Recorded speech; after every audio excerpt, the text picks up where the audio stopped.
dan Yalis Yonisi dengan yang 230105020 dari Rombel D dengan nomor presensi 42. Di sini saya akan menjawab beberapa soal UTS, mata kuliah, bimbingan, dan konseling.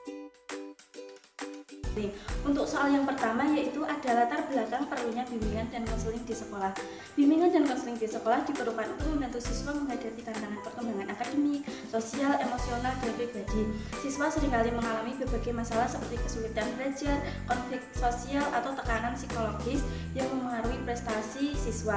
Layanan ini bertujuan untuk memberikan dukungan yang komprehensif sehingga siswa dapat mencapai potensi maksimalnya. Selanjutnya ada pengertian bimbingan dan konseling serta persamaan dan perbedaan bimbingan dan konseling. Bimbingan merupakan bantuan berkesinambungan tanpa materi yang membantu individu dalam aspek karakter, sosial, dan pribadi. Sedangkan konseling merupakan interaksi langsung antara konselor dan klien untuk membantu memahami diri dan menyelesaikan masalah secara mandiri. Untuk persamaannya yaitu kedua layanan ini bertujuan untuk membantu perkembangan siswa agar mencapai prestasi yang maksimal. Keduanya merupakan proses pemberian bantuan yang bersifat pribadi dan diarahkan untuk meningkatkan kesejahteraan individu. Selanjutnya ada perbedaan bimbingan dan konseling. Bimbingan ini lebih bersifat preventif dan lebih luas cakupannya, sedangkan konseling lebih bersifat kuratif dan fokus pada permasalahan yang spesifik. Selain itu, mengapa guru perlu membimbing? Guru membimbing siswa karena mereka adalah sosok yang dekat dan berinteraksi langsung dengan siswa dalam proses belajar mengajar. Guru memiliki peran penting dalam mengenali kebutuhan siswa, baik akademis maupun emosionalnya. Selanjutnya ada urgensi BK dalam pendidikan, yaitu persiapan karir dan kehidupan. Yang kedua, pengembangan potensi diri. Yang ketiga, membantu mengatasi permasalahan. Yang keempat, mencegah perilaku menyimpang. Selanjutnya ada kedudukan BK dalam proses pendidikan. Secara formal, kedudukan BK dalam sistem pendidikan di Indonesia ada di dalam Undang-Undang Nomor 20 Tahun 2003 tentang Sistem Pendidikan Nasional beserta perangkat.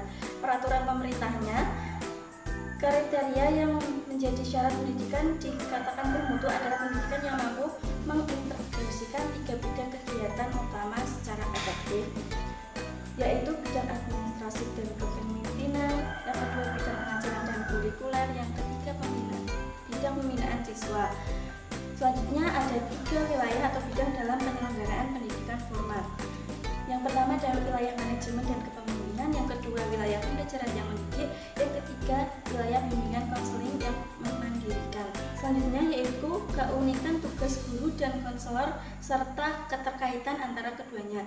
Keunikan tugas guru ini yaitu guru bertanggung jawab untuk memberikan pendidikan akademik kepada siswa. Mereka mengajar, memberi pelajaran, memberi tugas, dan mengevaluasi pemahaman siswa melalui ujian. Yang kedua ada keunikan tugas konselor, yaitu konselor lebih luas, lebih fokus pada kesejahteraan emosional, pribadi, konflik sosial, dan kesulitan emosional yang dapat mempengaruhi proses belajar. Nah, keterkaitan antara tugas konselor dan guru yaitu keduanya bekerja sama untuk mendukung perkembangan holistik siswa. Jika seorang siswa mengalami kesulitan emosional yang mempengaruhi kinerja akademik, guru dapat merujuk siswa tersebut ke konselor. Selanjutnya ada tujuan, fungsi, dan orientasi BK. Tujuan BK yaitu bimbingan konseling bertujuan untuk membantu individu dalam rangka menemukan pribadinya sehingga mampu mempelajari kelebihan dan kekurangan dirinya, dapat menerima dan menyikapi secara positif, dan akhirnya dapat mengembangkan dan mengaktualisasikan diri lebih lanjut dalam kehidupan sosialnya. Untuk fungsi BK sendiri terdapat 4 fungsi, yaitu fungsi pemahaman, fungsi pencegahan, fungsi penuntasan, dan fungsi pemeliharaan dan pengembangan. Orientasi BK. Yang pertama ada orientasi perseorangan, orientasi perkembangan, dan orientasi permasalahan. Asas dan prinsip-prinsip BK. Terdapat 12 asas BK, yaitu asas kerahasiaan, kesukarelawan, keterbukaan, asas kegiatan, asas kedinamisan, asas keterpaduan, asas kenormatifan, asas keahlian, asas kemandirian, asas subjuri handayani, asas kekinian, dan asas alih tangan. Selanjutnya prinsip-prinsip BK. Prinsip BK yaitu meliputi prinsip umum dan prinsip khusus. Prinsip khusus meliputi prinsip yang berkenaan dengan sasaran layanan, permasalahan individu, dan program layanan dan pelaksanaan layanan. Dan jika kami bukan calon guru BK melainkan calon guru kelas SD, namun pengetahuan tentang penyelenggaraan bimbingan dan konseling adalah suatu hal yang penting. Pengetahuan antara lain tentang fungsi BK yaitu ada fungsi preventif. Guru kelas dapat memantau perkembangan siswa secara lebih personal. Selanjutnya untuk orientasi BK yaitu orientasi pengembangan diri. Guru dapat membimbing siswa untuk mengembangkan rasa percaya diri, kemandirian, serta keterampilan sosial melalui kegiatan belajar yang memperhatikan perbedaan individu. Untuk asas BK sendiri ada asas keterbukaan dan kerahasiaan. Dalam interaksi dengan siswa, guru bisa menjaga kepercayaan siswa dengan memberikan ruang yang aman bagi mereka untuk mengungkapkan masalah tanpa takut dan konsekuensi negatif. Soal yang kedua yaitu guru yang berkualitas sangat dibutuhkan dalam penyelenggaraan dan kebersihan pendidikan. BK merupakan bagian dari penyelenggaraan pendidikan yang keseluruhan. Nah, bagaimana profil guru yang berkualitas? Untuk profil guru yang berkualitas yaitu memiliki beberapa karakteristik utama. Yang pertama, kompetensi profesional. Guru dapat menguasai materi yang diajarkan, memahami metodologi pembelajaran yang efektif, dan mampu menyusun rencana pembelajaran yang berorientasi pada pencapaian konsentrasi siswa. Yang kedua, yaitu kompetensi pedagogis.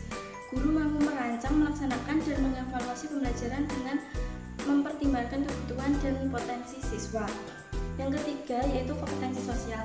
Guru memiliki kemampuan berkomunikasi dengan baik dengan siswa dan orang tuanya.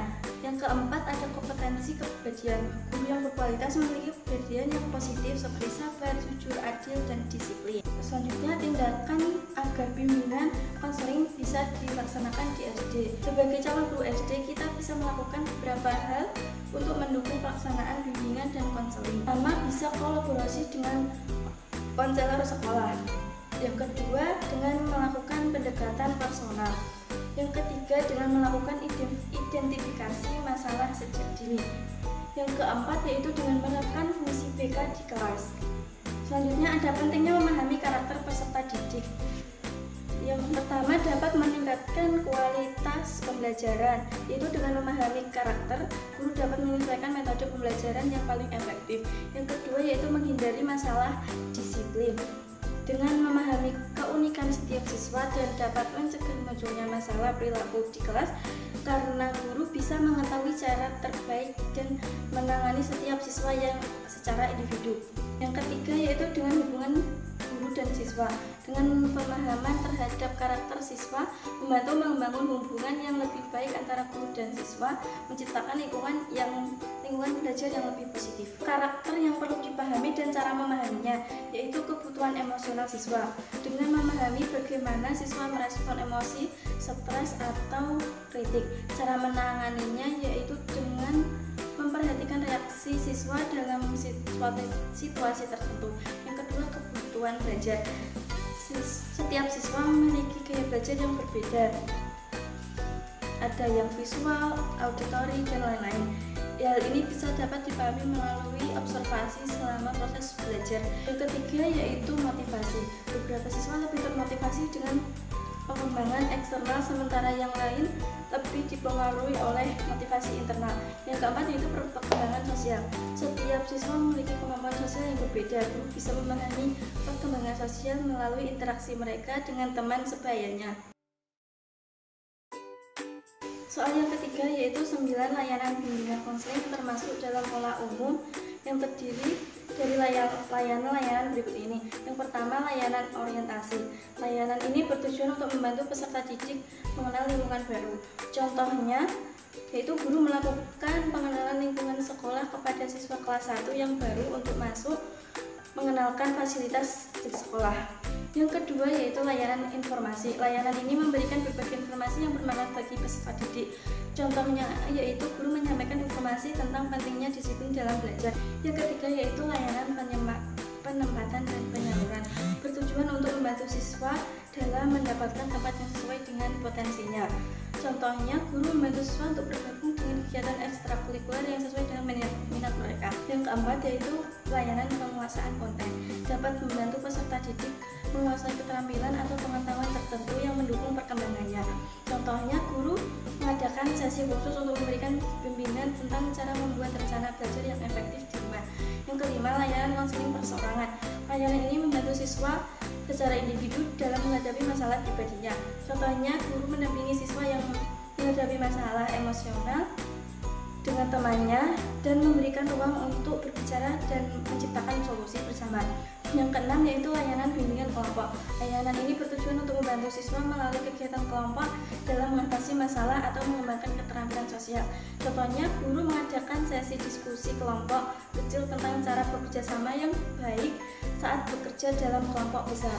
Yang ketujuh yaitu layanan konseling kelompok. Layanan ini membantu siswa memiliki masalah yang serupa melalui dinamika kelompok. Contohnya, guru mengadakan sesi konseling kelompok untuk siswa yang mengalami masalah kepercayaan diri.